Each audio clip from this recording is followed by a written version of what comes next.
Estamos começando mais um Tribuna Livre, o terceiro de uma série de programas que vão debater aqui as candidaturas da oposição e do candidato da Frente Popular à Prefeitura da capital. Hoje nós temos o prazer de receber aqui o pré-candidato pelo PSDB, Tião Bocalon, e o pré-candidato pelo Democratas, o deputado estadual Jamil Asfuri. Para me ajudar na condução deste debate, eu tenho aqui comigo os debatedores que você já conhece, Narciso Mendes e Osmir Lima. Eu sou Arquibaldo Antunes e este é o Tribuna Livre. Voltamos em instantes, logo após um breve intervalo comercial. Sai daí.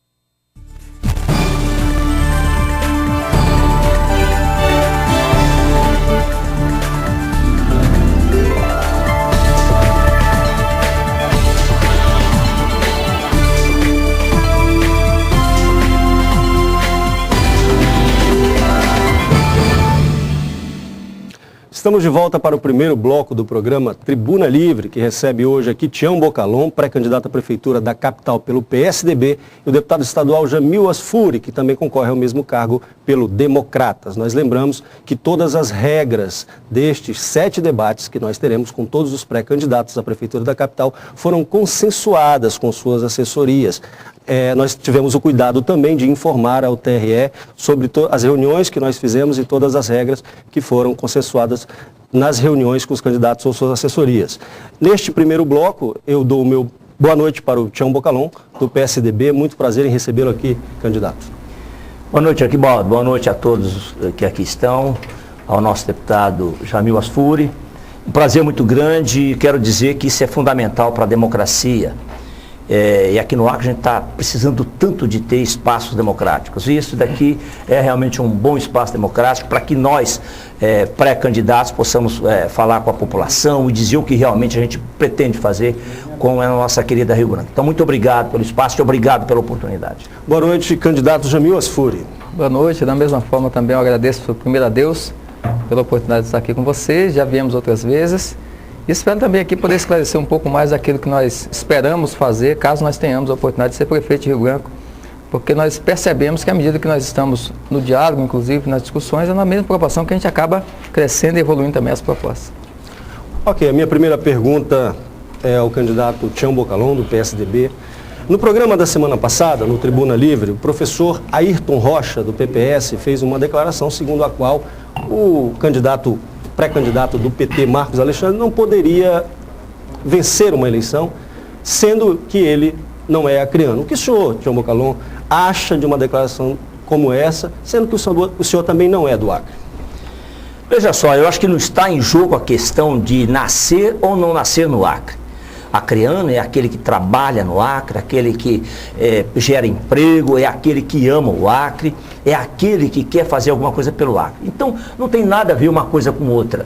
Eu acho que, primeiro de tudo, nós somos todos brasileiros. E como brasileiros, tendo nascido no Paraná, ninguém escolhe onde vai nascer, mas pode escolher aonde vai querer viver e, de repente, até morrer.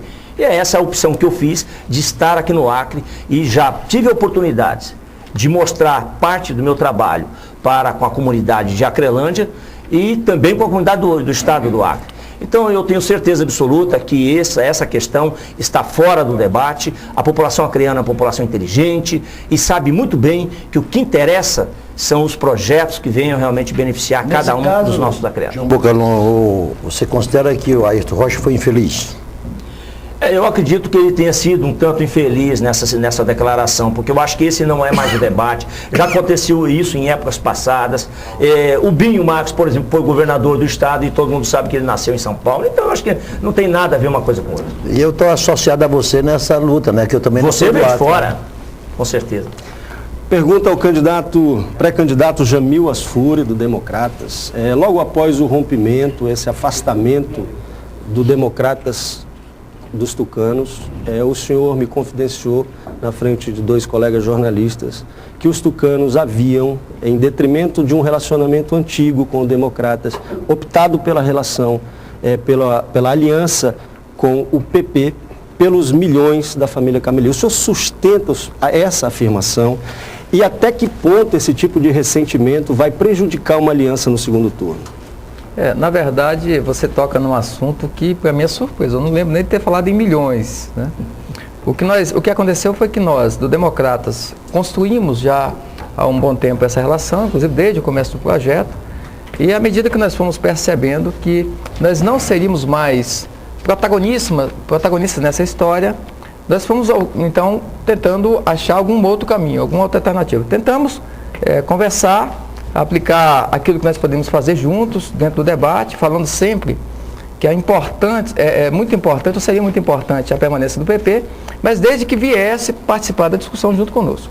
Então, o que se ouvia na época era que a imposição que haveria, inclusive estamos vendo isso em outros municípios também, a imposição é de que ele teria que apresentar visto. Eu acho que o projeto político não caminha dessa forma. Nós apresentamos as pessoas, as propostas, construímos juntos, e à medida então que nós vamos nos comportando diante da situação dentro da sociedade, a gente vai identificando essas pessoas.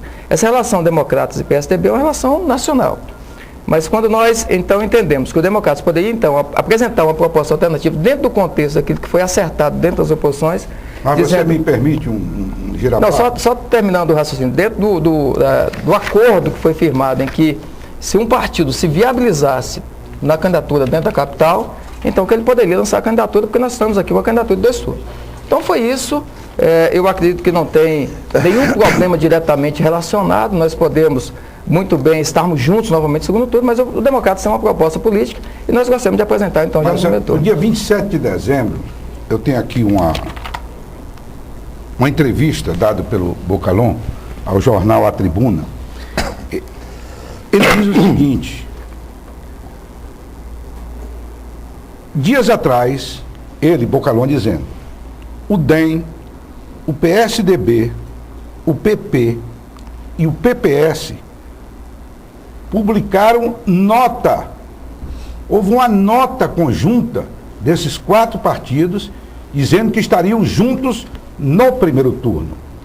Então, para haver um rompimento, porque quando se publica uma nota, é porque já se debateu todas as questões internas dos partidos, já foram debatidas. Quando se publica uma nota e depois se rompe esse compromisso, que na política a palavra vale muito, agora a nota vale muito mais ainda. Deve ter tido um motivo bem forte para que isso pudesse ter acontecido. O que é que foi? Na verdade, Osmir, nós estamos num plano nacional. O Democratas passou por uma dificuldade muito grande nos últimos tempos em relação à criação de um novo partido e também a novos problemas que surgiram aí. Então a direção nacional tem dito exatamente isso. Olha, se é possível sair com candidaturas, que se faça para que nós reoxigenemos então a estrutura partidária.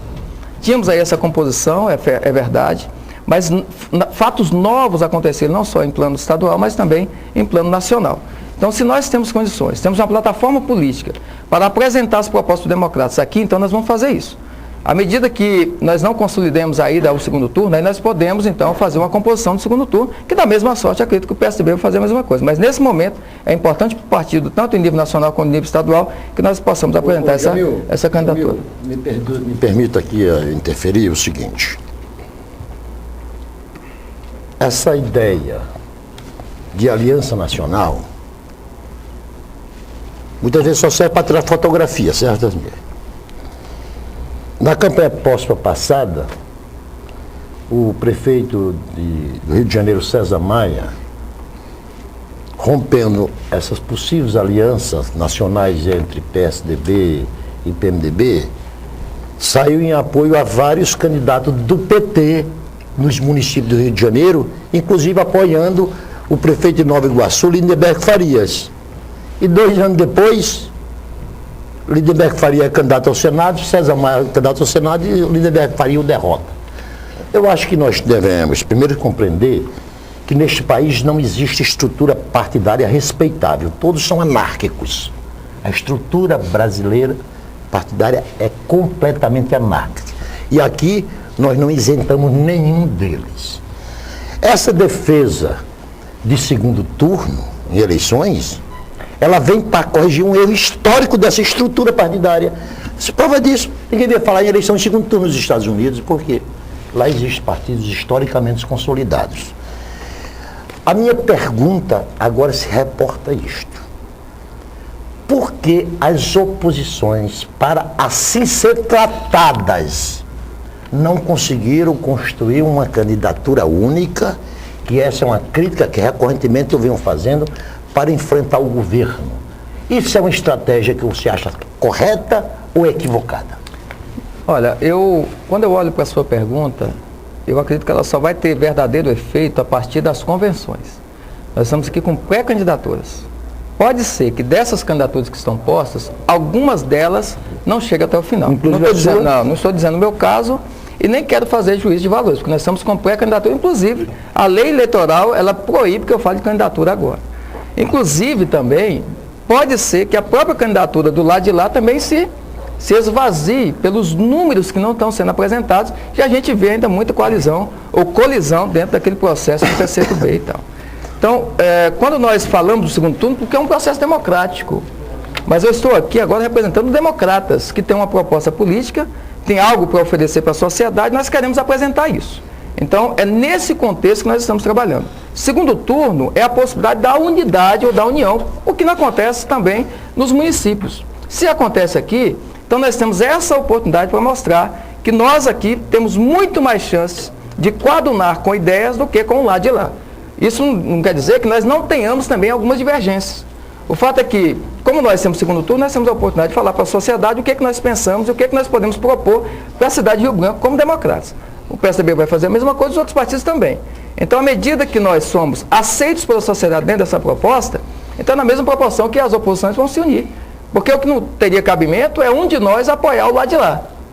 Mas então, também não teria cabimento a oportunidade que temos de apresentar propostas dentro daquilo que nós acreditamos partidariamente, e nós não fazemos isso por nome de uma unidade. Porque o problema da unidade, ela tem os seus alcances também. Muitas vezes, ou talvez na história, aqui mesmo, bem recente, pessoas deixaram de votar na Frente Popular, não porque gostariam de votar no candidato que a gente estava apresentando. Às vezes, vai por eliminação. Não, eu não gosto de lá, mas esse aqui eu não gosto também, mas não gosto menos. Mas, Narciso, hoje nós poderemos apresentar mais propostas e talvez pela primeira vez na capital, só complementando, talvez pela primeira vez na capital, nós estejamos dando a oportunidade para a sociedade de votar naquela pessoa que ela quer votar. mas eu acho que essa pergunta poderia também ser estendida ao Bocalhon.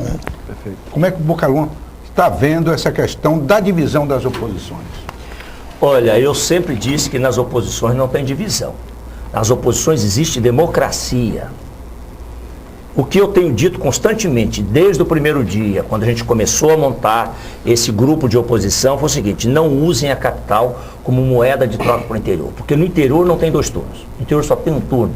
Então lá nós temos que dar um jeito de nos unirmos. Ou a gente se une, ou de novo o PT faz o que fez o estrago em Chapuri, aqui em Porto Acre, com os prefeitos ganhando com a mixaria de votos. Então isso é consenso já entre nós. E eu mesmo, o tempo todo tenho dito que aqui na capital, para mim não tem problema nenhum, se os partidos que queiram colocar os seus nomes, que coloquem, porque todo partido sobrevive de votos. O PMDB tem reclamado constantemente que há muito tempo não coloca o 15 na rua. Então, se não coloca o 15 na rua, evidentemente que o 15 vai sendo esquecido. Então, é isso que está acontecendo hoje. Mas o mais importante é que entre nós nos entendemos. A verdade é essa. Se quem for para o segundo turno, com certeza terá o apoio dos demais. Eu acho que isso para mim é fundamental. Hoje o nosso nome, as pesquisas do ano passado diziam aí que o nosso nome está bem à frente dos demais. Mas nem por isso eu acho que a gente tem que juntar todo mundo nesse momento. Olha, ainda faltam 60 dias para as eleições. O deputado Jamil, que é pré-candidato do DEM, acabou de dizer agora. Entendeu? Tem muito tempo, de repente não pode, na última hora aí, achar que ainda é melhor estar todo mundo junto e todo mundo se juntar. Em 2010, quem acreditava que a gente ia ter aquela quantidade de partidos juntos na eleição? O PMDB veio de última hora, quem não se lembra disso. Então eu acho que é isso mesmo, aqui não tem punho de ferro, como tem lá no PT. Lá no PT simplesmente chega o dono da Frente Popular e diz: aqui é o nome de fulano, e acabou a conversa. Os demais simplesmente abaixam a cabeça, como aconteceu com a deputada, que acabou sendo tirada fora do processo. Então aqui não. O mais importante para você que está nos vendo é que aqui tem democracia, e a democracia, com certeza, numa gestão nossa, vai imperar. Tião Bocalhon, então você agora me obriga a fazer a seguinte pergunta. Primeiro, no programa pretérito, o Luiz Calixto falou muito sobre falta de democracia. Você também reclama de falta de democracia. Sinceramente, eu não sei, não é do meu conhecimento, que exista nenhuma instituição fechada por falta de democracia nesse Estado, nem Assembleia, nem Câmara, também está tudo funcionando. Essa disputa por espaço de poder é natural. Agora, quando você fala que no interior das oposições o que tem determinado é a democracia, eu lhe pergunto, essa democracia já está existindo no interior do PSDB? Eu vou completar a pergunta. O Márcio Bittar já engoliu o fato de você ter arrancado da goela dele a candidatura de prefeito de Rio Branco? E você já o perdoou dele ter arrancado do seu intestino a presidência do diretório regional do PSDB? Olha só, você acabou de dizer, a política é a busca de espaços. Evidentemente que houve uma certa disputa entre eu e o Márcio na questão da direção do PSDB. A coisa mais natural do mundo, ele se elegeu deputado federal. Evidente que ele queria ter o comando do partido aqui no Estado para poder continuar trabalhando o partido. Nós tivemos uma disputa, mas nos entendemos, o importante é isso, Narciso. Você, por exemplo, não era da oposição? E agora, de repente, você se entendeu com a Frente Popular, que está numa boa. Então, eu acho que tudo na política é entendimento. Então, eu acho que o que aconteceu dentro do PSDB tem democracia sim, porque lá todo mundo pode falar, lá todo mundo pode se expressar. Eu acho que o mais importante, né, dentro da política, é isso, a gente manter esse nível democrático. Eu acho que dentro do PSDB eu não posso reclamar de jeito nenhum dessas situações. Mas, Bocalon, eu ainda me reporto ainda nessa sua entrevista concedida ao jornal A Tribuna. Certo. A Tribuna perguntou e afirmou que o senhor tem um jeito cativante, que atrai as pessoas, e com o tempo elas se afastam. E o senhor deu a seguinte resposta: as pessoas que chegam e depois vão embora é porque normalmente não pensam como eu. E aí eu lhe pergunto, você é favorável ao pensamento único? Não, preste atenção. O que eu quis dizer com isso daí é o seguinte: o meu jeito de fazer política é um pouco diferente do jeito antigo de fazer política, onde se negociava, tinha muitas negociações de primeiro. E não aconteceu isso em 2010, por exemplo. Nós tivemos aquela reunião de todos os partidos. Pergunte se alguém, pelo menos, ficou acordado com o Tião Bocalon que ia ser chefe do cemitério. Não teve. Então eu acho que é isso, a busca de espaço de cada partido antes de começar as eleições, é muito ruim você tratar isso a princípio, entendeu? Então, de repente, fora essa situação de que os partidos querem mostrar a cara, e eu sei que o deputado foi em Brasília, ele foi incitado, a Nacional pediu para que ele botasse o DEM na rua, porque o DEM estava realmente se diminuindo aqui no estado do Acre, ele está cumprindo, inclusive, uma determinação de Brasília. Não é que a gente não tenha se entendido, evidentemente que o DEM, vamos ser honestos, o DEM reivindica a vice, sempre reivindicou, e é justo que reivindique, porque sempre estivemos juntos. Então não tem nada demais isso daí. Aí vem o PP, evidentemente que o PP da Frente Popular, vindo para cá, tem peso 2. E como tem peso 2, o que acontece? Claro que todo mundo está querendo trazer o PP.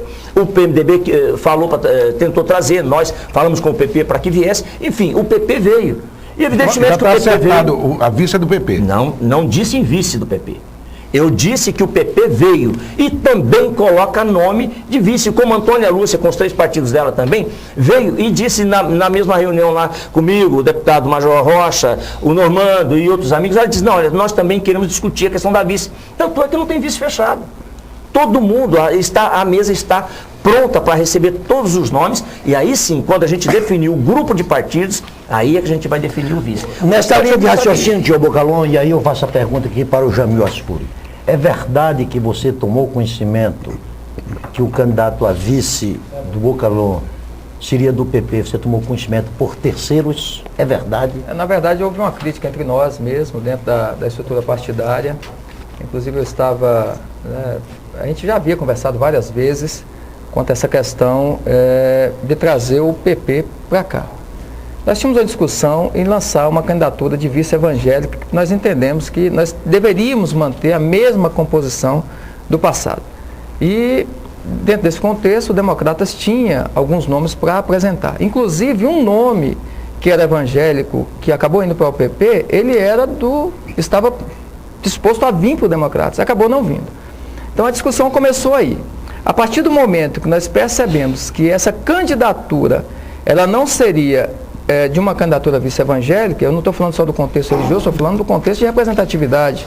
Volto a dizer que nós tivemos um fenômeno no Acre, onde nós praticamente, por quase nada ganhamos as eleições, não ganhamos as eleições, mas que nós não sabíamos de fato o que tinha acontecido, porque muitas coisas aconteceram, a unidade da oposição, um vice-evangélico, coisas que foram pela primeira vez, e vários outros fatores. Então nós entendíamos que teríamos que manter pelo menos base disso. Infelizmente, nosso tempo acabou, nós temos que ser rigorosos com o tempo de cada bloco, em respeito aos pré-candidatos que já vieram e ainda aos que virão. Nós vamos fazer um breve intervalo comercial, daqui a pouquinho nós voltamos com Tribuna Livre. Não saia daí.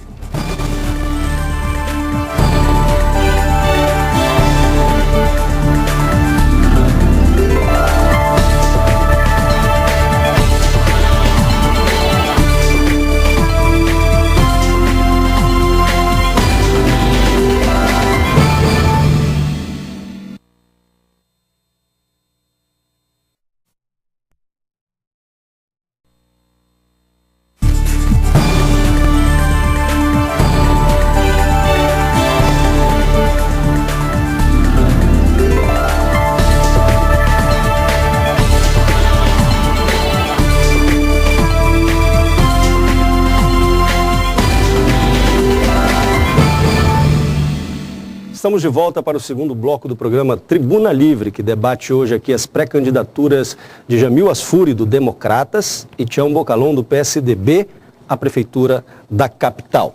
Neste bloco, Osmi, gostaria de começar fazendo uma pergunta. Por gentileza, Osmi. Não, eu devo fazer uma pergunta que nós fazemos a todos os candidatos e que é a pergunta que mais interessa ao eleitor, que quer ver os seus problemas, os problemas da sua comunidade resolvidos. E essa é uma pergunta que compreende talvez até duas perguntas, compreende uma só resposta. Primeiro, qual é a prioridade? A prioridade de cada um dos candidatos. E se vocês acham possível administrar o município de Rio Branco sem o apoio do governo do estado? Para mim, né? Pode ser. Bem, nós temos, como foi dito aqui já em outros programas, eu tive a oportunidade de ver também, são vários os problemas da cidade. Mas, pela formação que tem, eu percebo que um dos problemas mais imediatos que nós temos que atacar, fora, claro, essa questão da saúde, que são problemas nacionais, questão de educação também, a questão da segurança pública, nós precisamos dar um rumo a Rio Branco em termos estruturais. E aí, eu ouvi até o senhor falando uma vez que não pode se discutir uma campanha política dentro só do trânsito de Rio Branco, mas não é só isso. Nós precisamos avançar mais. Eu percebo que o que foi trazido até agora dos governos, sobretudo agora o último, da Frente Popular, em que fazia propostas de soluções definitivas, isso não aconteceu. O trânsito de Rio Branco é consequência de problemas maiores. E a nossa proposta principal é a descentralização, pode ficar redundante, mas é assim, a descentralização do centro da cidade. E a nossa proposta, dentro das principais regionais, nós destacamos 4 delas, as mais distantes, lá do Calafate, lá do Tancredo Neves, né? Então nós descobrimos que se nós colocarmos os centros regionais, e aí não é só o poder público, nós precisamos levar para lá também a iniciativa privada.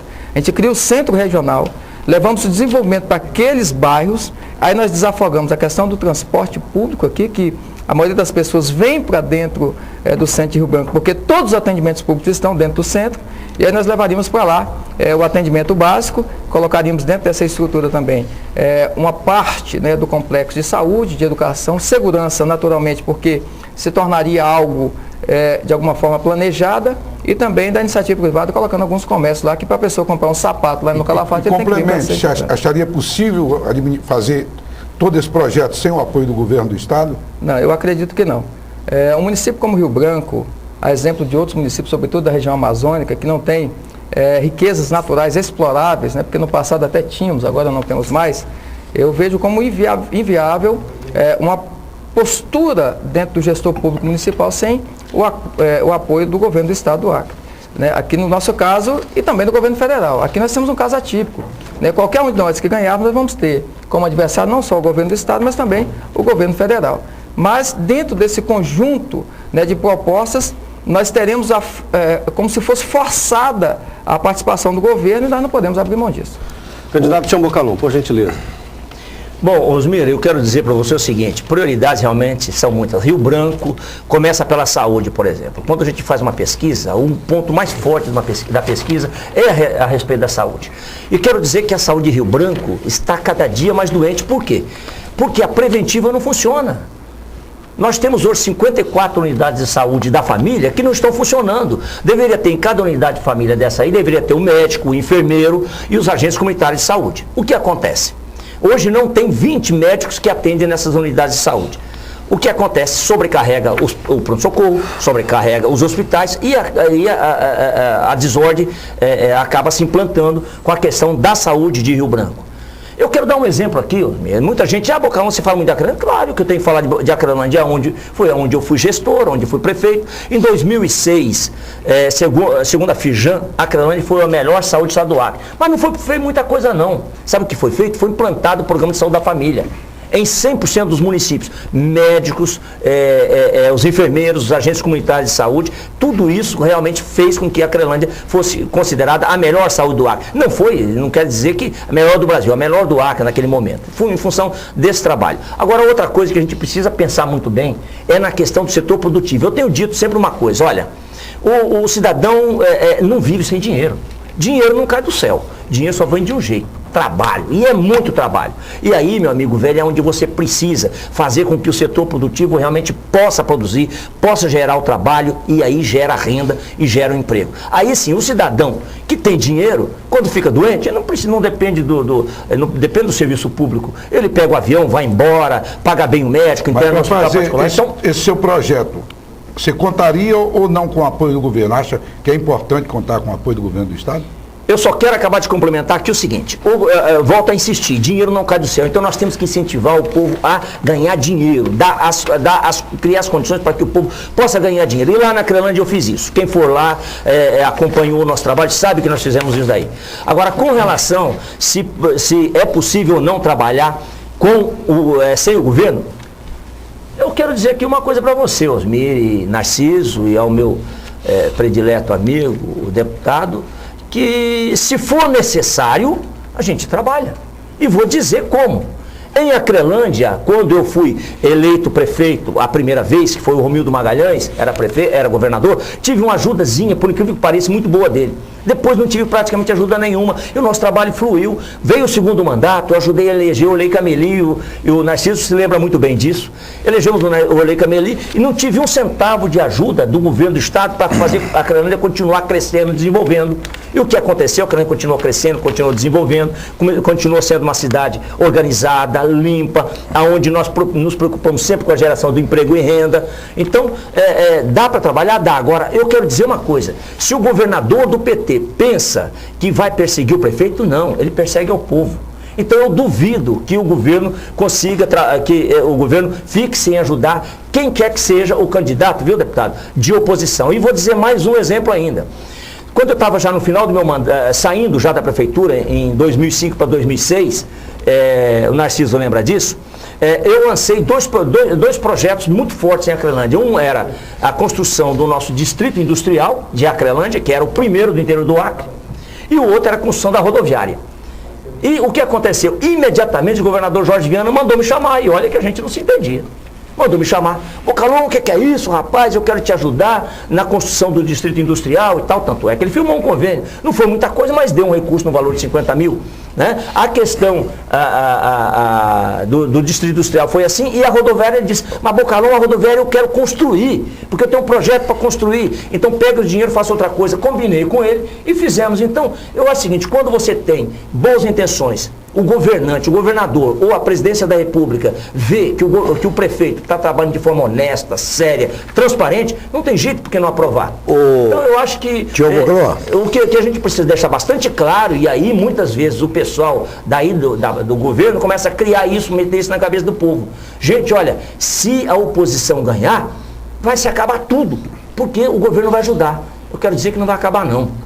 nós vamos continuar trabalhando. É só não roubar, é só não alugar uma montoeira de prédio, é só não alugar uma montoeira de carro, é diminuir o número, viu, deputado? Diminuir o número de Tião Bocalhon, você agora me oportuniza a fazer umas perguntas que faço os meus questionamentos. Ótimo. Osmir Lima, não fiquei satisfeito quando ele respondeu sobre a questão do pensamento único, que para mim é a coisa mais apavorante do mundo. Se o partido único já é uma tragédia, o pensamento único pior ainda. Isso lembra Hitler, Mussolini, essa gente toda.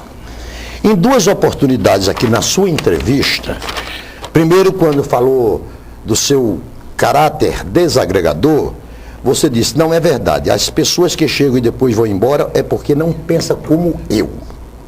Isso foi dito. Isso foi dito. Que? Nesta mesma entrevista, como se fosse uma psicopatia, lá na frente pergunta, qual o perfil do seu vice-prefeito? Aí você responde, eu quero um vice que trabalhe junto comigo, que tenha o meu pensamento. Isso é muito perigoso para quem fala de democracia e puxar a coisa mais sublime, que é o pensamento, a liberdade de expressão. É o livre pensar. Dois. Então, eu não fiquei satisfeito com o seu caráter democrático quando você avoca o seu pensamento como a referência para os que eles seguem e os que eles acompanham. Dois. Eu estou aqui com a pesquisa do SUS, uma pesquisa feita pelo IBOP e encomendada pelo Ministério da Saúde. A saúde do Acre não é boa, e não é boa a saúde de nenhuma das unidades da Federação Brasileira, por uma questão estrutural.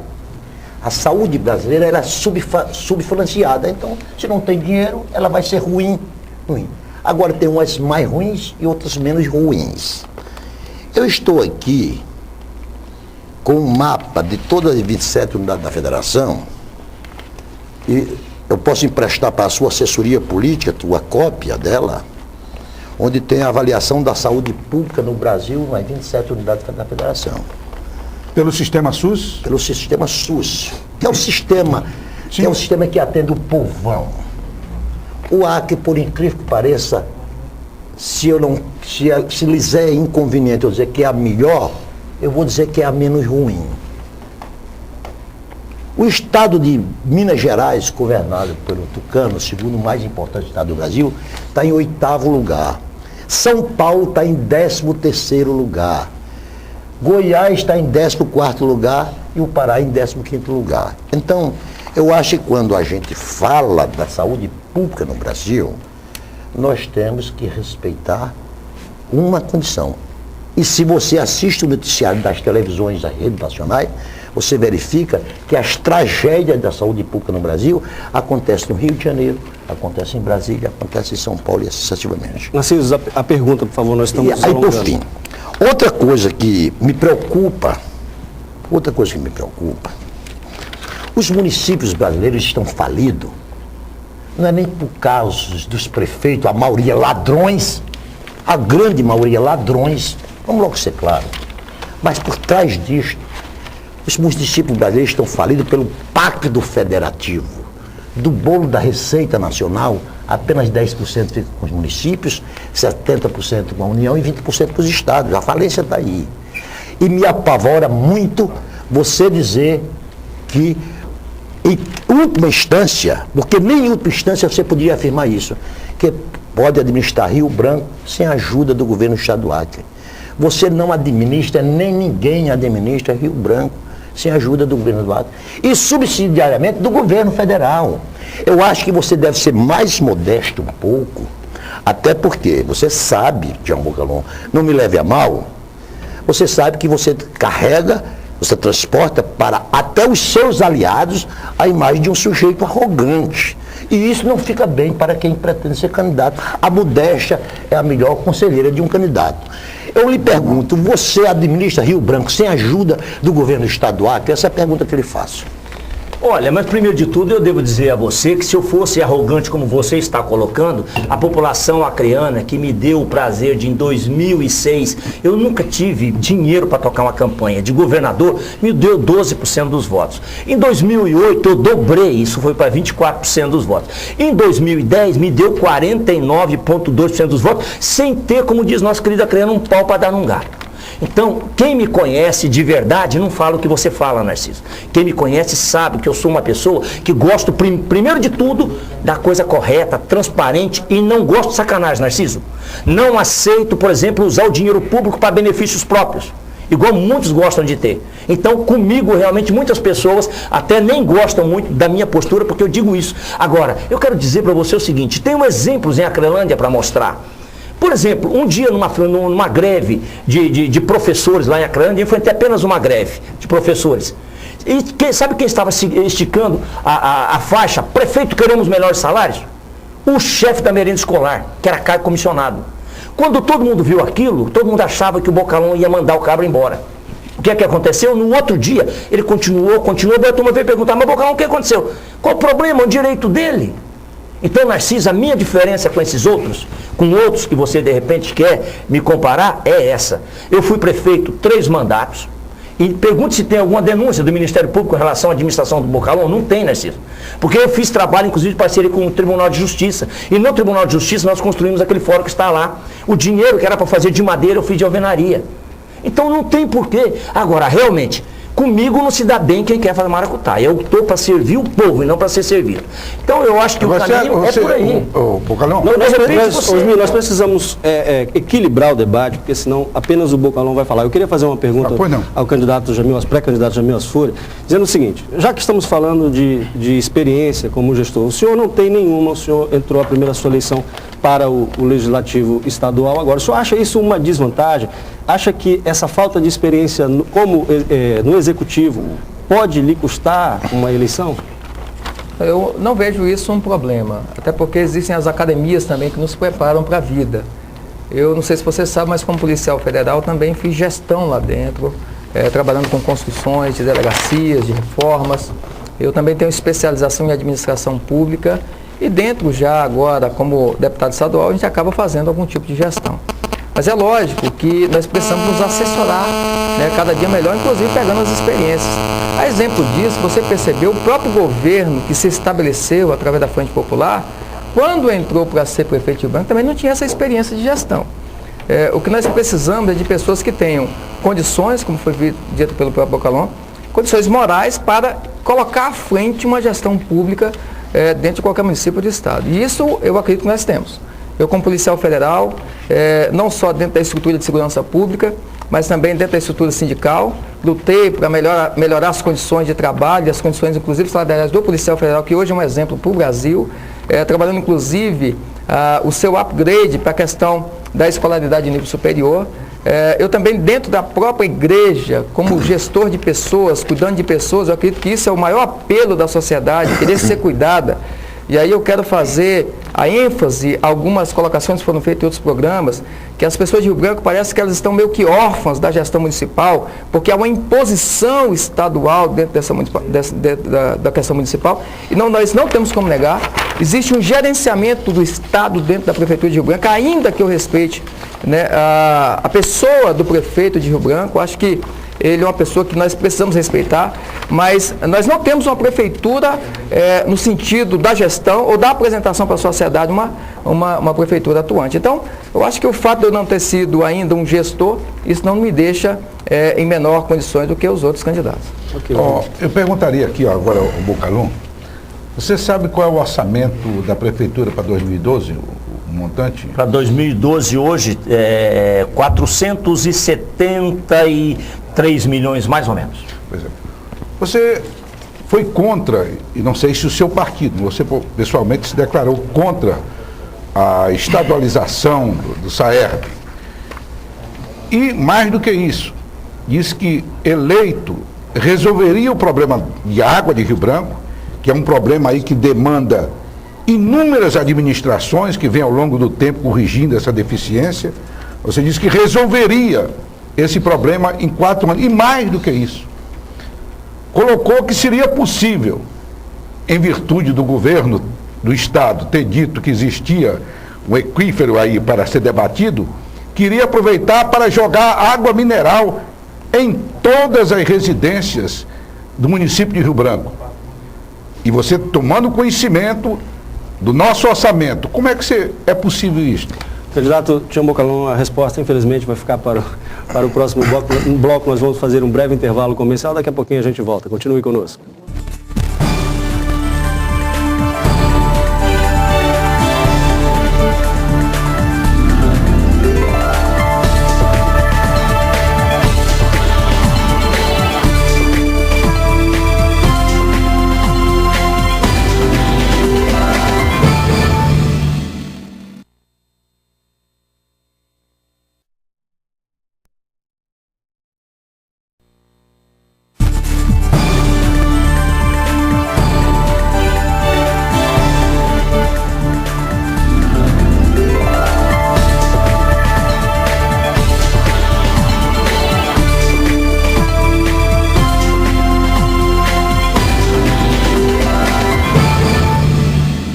Muito bem, estamos de volta para o terceiro e último bloco do programa Tribuna Livre, que debate hoje aqui com os pré-candidatos à Prefeitura da capital pelo PSDB, Tião Bocalhon, e Jamil Asfuri, do Democratas. Neste terceiro bloco, nós começaríamos um candidato fazendo uma pergunta para o outro, só que como ficou uma resposta pendente do bloco passado, nós colocamos a palavra à disposição de Tião Bocalhon, por gentileza. A pergunta sobre o SAERB. Veja só, nós fomos e sou contra a reversão do SAERB para o governo do Estado. Porque, na realidade, eu acho que na mão da Prefeitura, e depois outra, constitucionalmente, é da Prefeitura o serviço de água e esgoto em todos os municípios. Então, eu acho que aquilo ali foi uma grande jogada, principalmente para esconder a quantidade de dinheiro que o próprio senador na época, Tião Viana e Ciba Machado, fizeram um documento onde mostrava todos os investimentos do PAC, dava em torno de 370 milhões de reais, que resolveria quase que 100% do esgoto e 100% do problema da água. E não resolveu. Então, para mim, isso tem um jogo muito grande por trás e os vereadores, sabiamente, apenas 8 votaram a favor e isso, então, está na justiça e a gente aguarda que isso daí seja revista a situação. Mas eu quero dizer o seguinte, que é perfeito, já que o governo diz que fez um tamanho estudo do aquífero que existe no segundo distrito e que era água para aproximadamente 100 anos e 1 milhão de habitantes, então, por que o povo de Rio Branco não toma água mineral, então? Porque só meia dúzia tem o direito. Porque só quem tem dinheiro tem o direito. Se é que é assim, então nós temos que evitar todos os esforços no sentido, se é que tem essa água, eu não estou afirmando que existe, porque é informação do governo, se é que existe essa água, nós temos que evitar todos os esforços no sentido de realmente jogar essa água mineral para todo o povo de Rio Branco poder ser atendido. Então eu não vejo. Agora você pergunta outra coisa, dinheiro, tem dinheiro? Bom, até onde eu sei, o governo federal tem um programa federal no sentido de colocar água e esgoto sanitário em todos os municípios brasileiros, que inclusive, acho que era para 2014, se não me engano, todos os municípios acima de 200 mil habitantes, ter água, água e esgoto 100% em todos esses municípios. E o que a gente vê aqui em Rio Branco, que não existe. Inclusive, a última reportagem do Jornal Nacional mostrou que Rio Branco é a penúltima cidade capital brasileira, né, com o pior índice de esgotamento sanitário. Então, na realidade, se a gente quiser fazer, faz. É só correr atrás, dinheiro tem em Brasília, e eu tenho certeza que com o apoio da bancada, a gente consegue bastante dinheiro suficiente para tocar isso daí. Agora, é só gastar bem o dinheiro. Candidato, a sua pergunta, por gentileza, para o pré-candidato democrata Jamil Asfuri. Pois pré-candidato, deputado, meu amigo Jamil Asfuri, o que você acha, o que deve ser feito para a gente poder baratear o preço dessa passagem de Rio Branco, ou então pelo menos para a gente melhorar a qualidade do transporte de Rio Branco? Eu estive agora recentemente em Curitiba, cheguei de lá essa noite e fui lá fazer uma visita na Urbis lá e inclusive marcamos uma conversa com um técnico que vou levar daqui para lá na quinta-feira que vem e estaremos reunidos lá durante o dia todo para ver o trabalho que existe em Curitiba, né? E a gente poder também pensar uma renovação na situação daquele Rio Branco. O que você acha dessa situação? O preço da passagem em Curitiba, R$ 2,60, atende 13 municípios no entorno da capital, mais a capital por apenas R$ 2,60. Entendeu? E aí você olha para Fortaleza, o preço da passagem, R$ 2,10. Candidato, seu tempo esgotou. Né? Eu quero lembrar que o deputado Jamil Asfuri terá 2 minutos para a resposta, em seguida uma réplica do pré-candidato PSDB Pelo de 1 tamanho minuto. da pergunta, 2 minutos de resposta é muito pouco, mas vamos tentar resumir. Eu estive também agora em São Paulo e eu vi algumas alternativas para a redução dessa questão da tarifa do transporte urbano. E a que eu mais vi no interior era de que haveria uma contrapartida do poder público municipal, o que não pode acontecer aqui. Porque lá eles têm a per capita de mais de R$2.000 por pessoas. O que nós temos aqui, R$1.000 e alguma coisa. Então, essa contrapartida do município seria muito difícil. Eu fiz questão de ir ao bairro e fazer esse trajeto. E a pergunta que eu fazia a essas pessoas é exatamente isso. Qual é o problema maior do transporte urbano? E eles me falavam que a superlotação. Então, nós já temos que rever essa questão da quantidade de ônibus em relação à quantidade de pessoas. Esse é um problema. Segundo problema, o aumento dos ônibus, que prejuízo traria para fortalecer ainda mais esse nosso problema, que é de trânsito dentro da capital, aqui, sobretudo no centro da cidade. Mas eu percebo uma coisa, que quando nós olhamos para a tarifa, nós vemos... E eu estava conversando agora há pouco sobre isso, nós vemos que a tabela ou a planilha é feita na pior condição. Então, avaliam a planilha de custos da tarifa e apresentam valores na pior condição. Nós precisamos rever isso para que, diante dessa conjuntura, nós possamos apresentar a redução, que não será fácil. Se nós temos que melhorar a qualidade, se nós temos que aumentar a quantidade de ônibus, e ainda assim diminuir o valor da passagem, não é fácil, mas eu acredito que é possível, sobretudo revendo então essas estruturas de base de planilha que são formuladas os preços básicos das passagens. Ok, o candidato tem 1 minuto para a sua réplica. Veja só, candidato, vendo tudo isso daí, nós estamos com uma equipe, né, com gente especializada na área, para exatamente tratar dessa questão. A verdade é o seguinte, quando você compara com os demais, você vê que alguma coisa está errada aqui. E quero colocar uma coisa errada. Além dos 11% que as empresas recebem para poder, ter como lucro da empresa, como rendimento da empresa em função dos investimentos de capital todinho, que eles têm 11%, ainda está na planilha aqui de Rio Branco um valor de R$75 mil que é repassado às empresas para que eles paguem os diretores das empresas. Está errado. Primeiro que não consta do contrato com a prefeitura, mas estão fazendo. Então tem muita coisa errada aí que pode ser feita. E outra coisa, olha só, alguém que mora, por exemplo, ali no Tucumã, para poder ir para a universidade, de repente você tem que vir aqui no centro e pegar outro ônibus para ir para a universidade. E está bem na cara ali. Então essas coisas precisam ser revistas. Então é uma questão de lógica da coisa, é uma questão matemática. Quanto menos você deixar as pessoas dentro dos ônibus, evidentemente que você vai poder baratear a passagem, aumentar inclusive os números dos ônibus. Então eu acho que esse é o caminho. Seu tempo da réplica esgotou, o pré-candidato Democratas agora faz uma pergunta ao Tião Bocalon. Nós acabamos que dentro do debate muitas perguntas vão se esvaziando pelas respostas. Mas eu que trabalho também na área da construção civil, sendo eu engenheiro, a gente tem problemas muito grandes, sobretudo nessa questão da infraestrutura da cidade. Olhamos agora o poder do Estado tendo que fazer a implementação de pavimentações, né? Então essa infraestrutura é muito ruim. Eu apresento então a construção de centros regionais. Qual seria a saída, candidato, para que nós pudéssemos melhorar o trânsito definitivamente aqui na nossa capital? Olha só, definitivamente a gente não melhora, mas dá para ir melhorando devagar.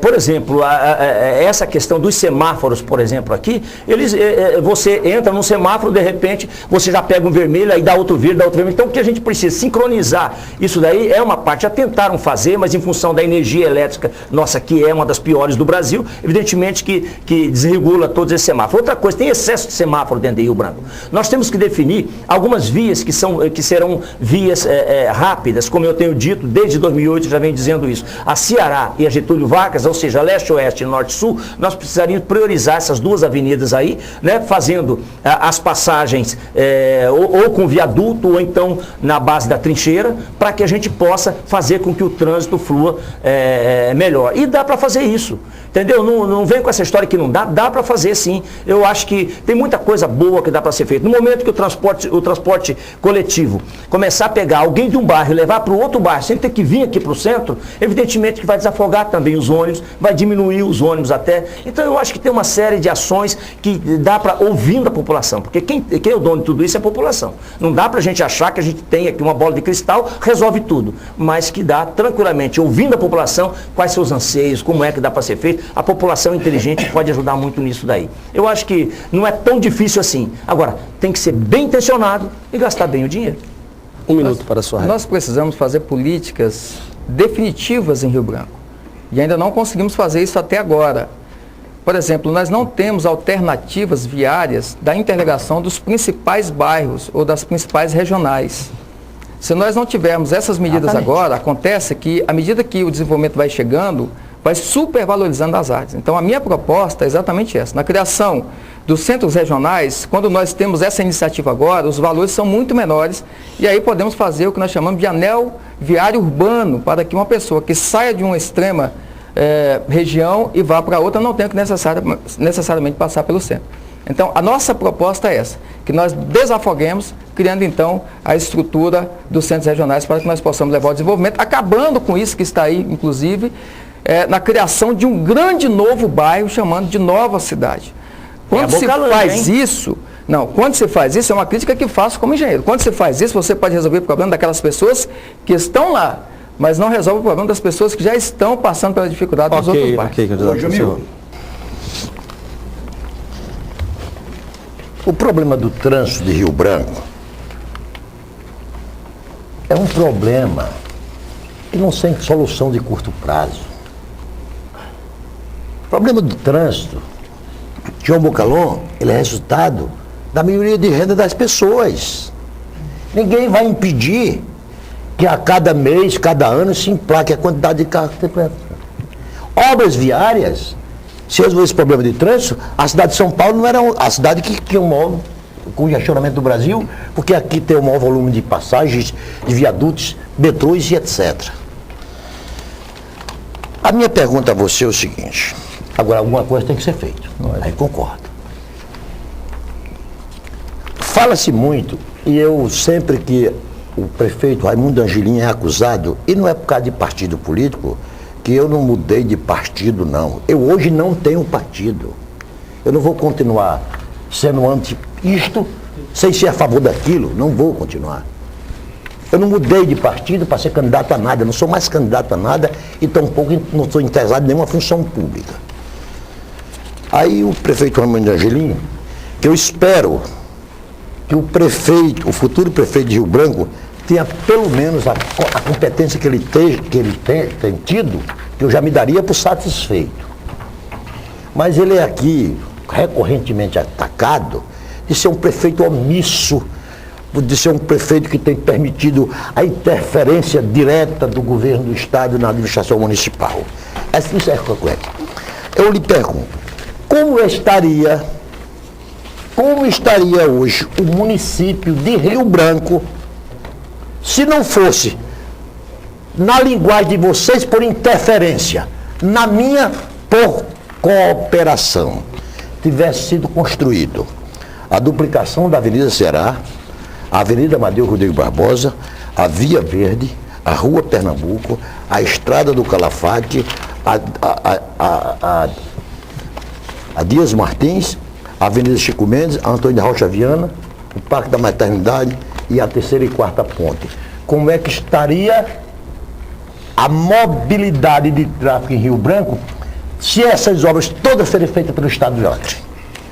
O que eu percebo é que o grande problema de Rio Branco é exatamente esse.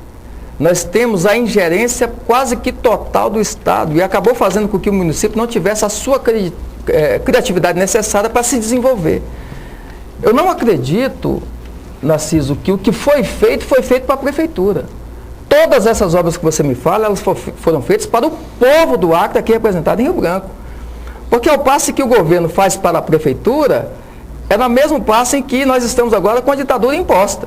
Só se faz porque é do meu partido. Eu não acredito nisso. Então, é verdade que eu apelo, inclusive dizendo, olha, que quando nós assumirmos a Prefeitura de Rio Branco, o povo tem que saber que as obras precisam ser continuadas porque a pergunta que ele fez, a pergunta que ele fez é o seguinte... Agora, se essas obras não tivessem vindo, por intermédio direto do governo, por algum outro intermédio, viria. Se ela foi feita pelo Estado, na minha concepção, foi omisso o município em fazê-la, porque era de responsabilidade. Você pretende impedir? Não, eu não impediria de ser feita, mas eu viabilizaria que fosse feita através da prefeitura. Que é possível. Viabilizaria com recursos vindo de onde? Permita-me, Jamil, permita-me aí dar um exemplo do passado. Vamos garantir a palavra do candidato. A verba que vem não é uma verba do Estado. O Estado também não produz tanta coisa assim. A verba que vem é do governo federal através de convênios. E é possível que nós façamos isso diretamente com a prefeitura. O problema é que nós temos hoje como se fosse um filho que está sendo criado pelo pai, mas que já tem 40 anos, que não tem autonomia. Nós precisamos colocar uma pessoa até para ter autonomia para gerir Rio Branco. Permita-me.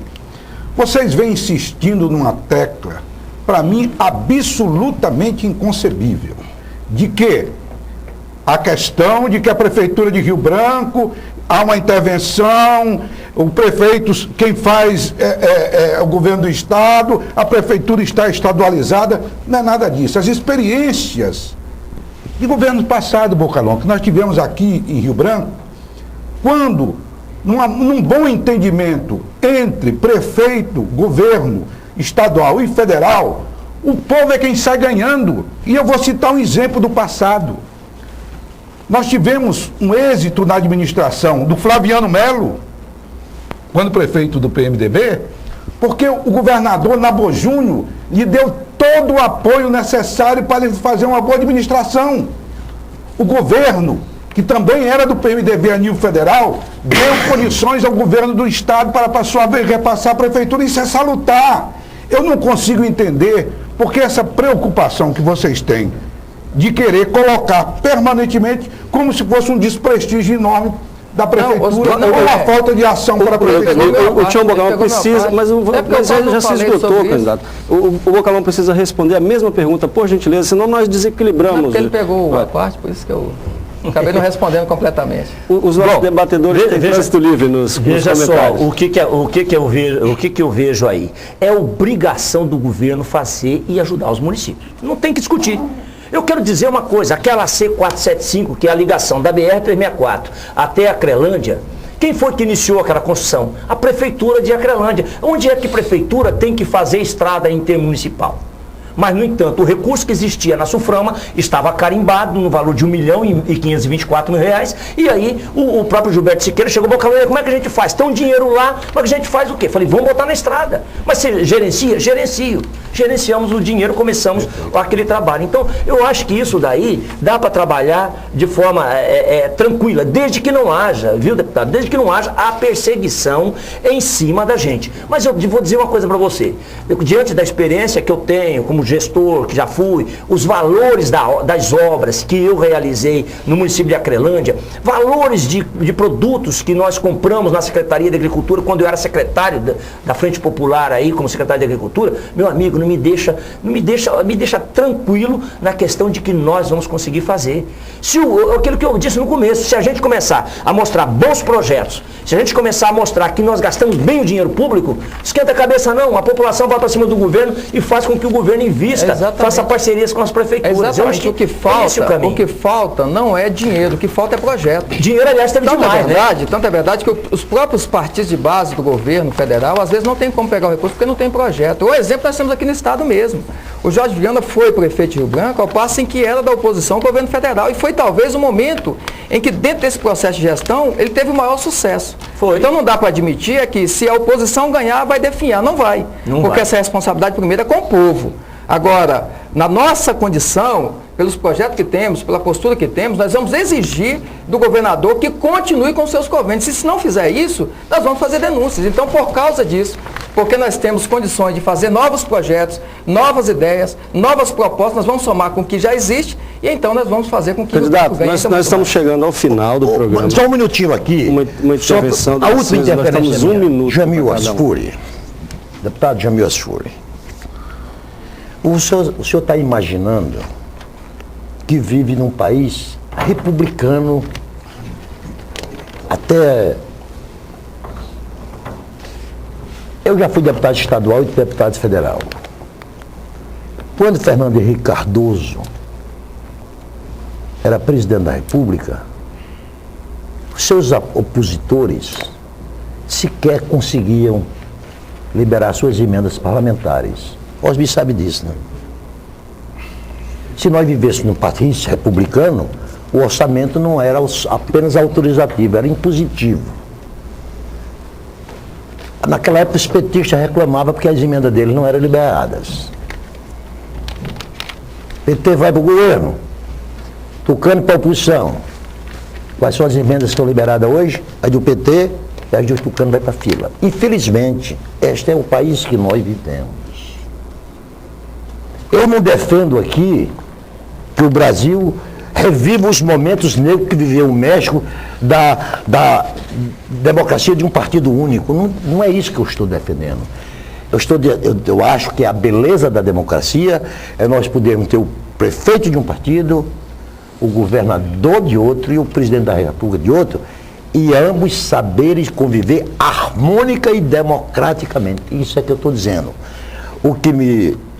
Eu volto o calor.